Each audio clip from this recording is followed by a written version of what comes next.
Good morning. Shalom, brothers and sisters and friends. How's everyone doing today? Hope all is well out there in the world. Aloha, que pasa, buenos dias. Much love to everyone. Hope all is well. Everybody getting ready to drive tomorrow, heading back to Arkansas. I'm going to be driving a big 27-foot truck stuffed to the rim full of stuff. And so that'll be my journey for the next couple days. Wanted to share a little bit of Proverbs 29. It says, if a wise man counsels with a foolish man, contends with a foolish man, whether the fool rages or laughs, there is no peace. That means if he goes along with you or gets mad, there's still no peace. It says, an angry man stirs up strife, and a furious man abounds in sin. If a person is angry, offended, that you're stirring up strife. Okay? Strife. So, be careful about being angry, brothers and sisters. That is definitely not the way. The way of our master. Alright. Wanted to share a little bit of word today. We're going to go in honor. This is 1 Timothy chapter 6 right here. It says, let as many servants as are under the yoke, that means they're slave. Okay, if a servant, which is a disciple, if they were a slave to these Romans and all these other countries, okay, and their masters weren't believers, they worshiped these other gods, practiced witchcraft, and did all these pagan things, okay? What is Paul saying? He says, count their own masters worthy of all honor, so that the name of Yahweh and his doctrine may not be blasphemed. Well, what's his doctrine? Is to show honor to all, love them. Did you tell these servants to go over there, bash them up and beat them up, tell them, hey, you're sinners, move? No. He says, be a light. You show them what your God is capable of doing, which is to love the unlovable. Okay? And then it says, those who have believing masters, let them not despise them, because they are brethren, but rather serve them. Okay? Teach and exhort these things. Okay? Now, this believer right here, that's actually a brethren, he's not really fully 100% on board, or he wouldn't have a slave. Okay?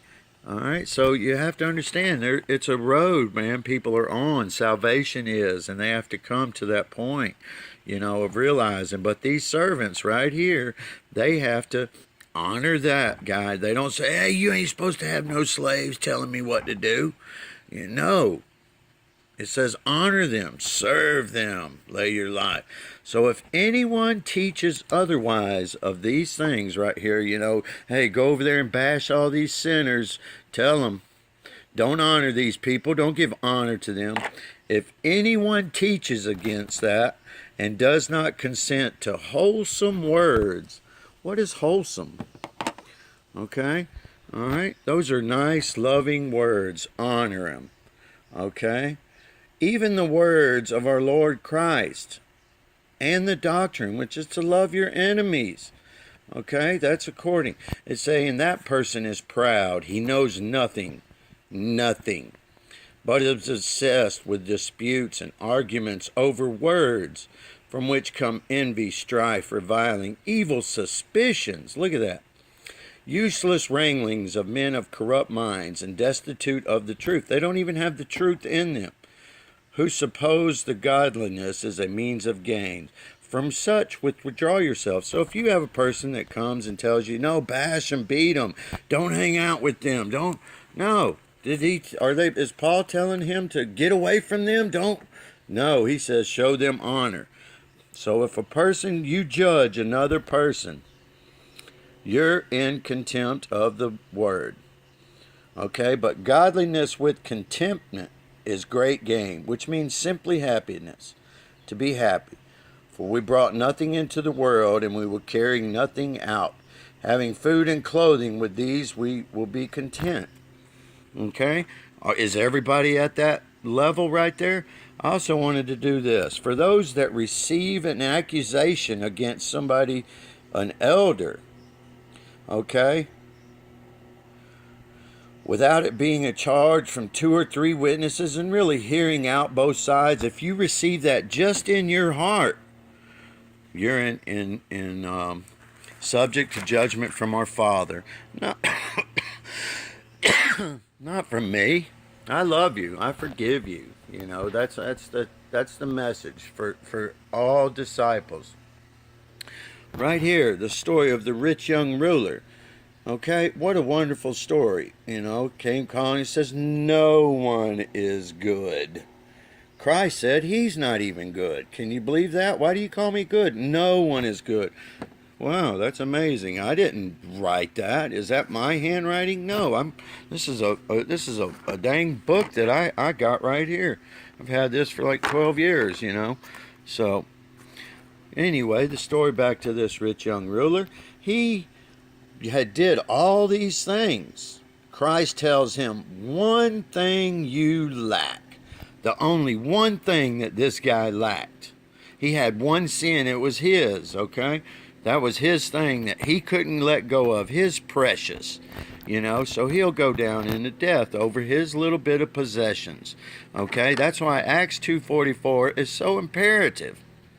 Because when we think of things are ours and those possessions, you know, that we find ourselves in deep trouble. That's the only thing this guy lacked. You know, about 5.5 years ago, I took myself personally and I gave my home and everything, all my savings and belongings and possession, laid them at the apostles' feet of a group of believers that lived in community.